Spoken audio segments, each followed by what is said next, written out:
Viral ngayon ang nurse graduate mula sa University of the Philippines, Manila na si Faith Nestor V. Poltic dahil na rin sa kanyang post sa Twitter. Sabi niya, kung sino man daw ang nurse ni Imelda Romualdez Marcos, please do it for all of us. Off mo lang ang O2 or i-fast drip mo ni card or injectionan mo ng insulin. Ibig sabihin, sinasuggest, nag-i-incite po siya ng crime against the former First Lady Imelda Marcos. Ibig sabihin, patayin na si Imelda Marcos. May nagkomento, as much as we want her dead, wag naman mag-commit ng murder. But yeah, she deserves hell ASAP. Pero sumagot si Faith at ang sabi niya, considering lang din lahat ng pinatay nila, parang deserve, pero sige, konting hintay pa siguro. Okay?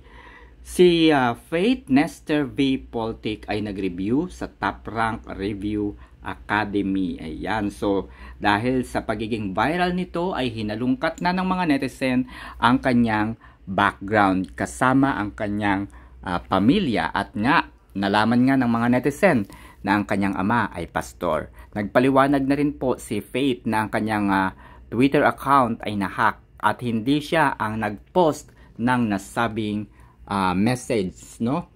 Hindi daw siya dahil nahack ang kanyang account. Pero bakit nakareply pa siya?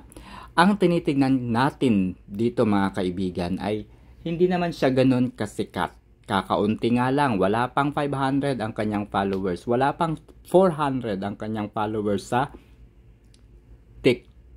Twitter account. So sinong hacker ang magi-interest sa kanyang account, no? Mas obvious na talagang siya ang gumawa mga kaibigan. Una, dahil siya ay graduate ng University of the Philippines na alam natin na bahay, kampon ng mga dilawan. Okay? Nagpaliwanag na rin po ang Baguio General Hospital and Medical Center kung saan nagtatrabaho si Faith Nestor Poltic. Okay? Sabi ng opisyal, I have personally verified the issue involving our staff in Baguio General Hospital and Medical Center circulating in a social media. Let's not immediately judge Faith and let the rightful authorities handle the issue.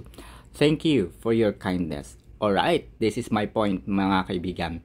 Sir Randy S. Occidental, can you please show up the investigation that you did to prove that Faith is innocent? Okay?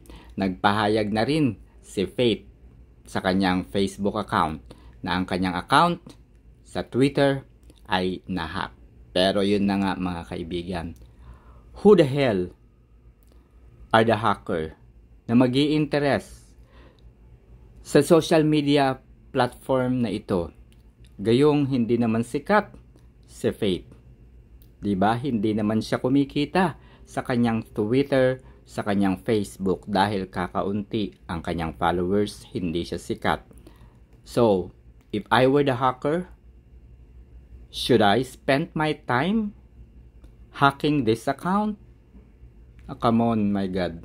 But anyway, sige, kung maipapakita ng hospital management na ang account nga ni Faith ay nahack, ganun din si Faith, ipakita niya yung email account niya.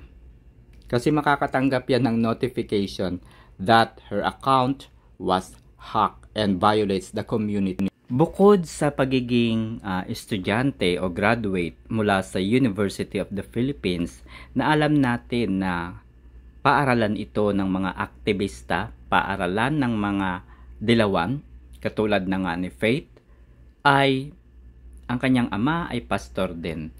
Si Florence Poltic at the Cathedral of the Resurrection, Magsaysay, Baguio City. Alright, so Catholic, Roman Catholic. So, alam natin, kayo na po ang bahalang humusga mga kaibigan. Tinitignan ko lang yung saan mas madikit, saan mas malapit, anong probability, no? Saang probability mas malapit si Faith Sa pagiging inosente nga ba? O sa pagiging culprit ng post sa Twitter? 'Di ba? Yun lang yun mga kaibigan.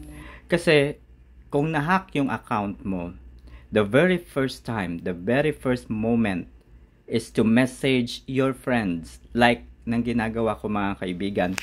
The moment na na-hack, no, segundo pa lang na na-hack yung account ko sa Facebook before, I immediately message my friends. Sabi ko, please announce that my Facebook was hacked by the hacker and that the hacker violates the community guidelines. Dahil nga na-violate yung community guidelines, ako ay na-banned. So please announce to everyone that my account has been hacked.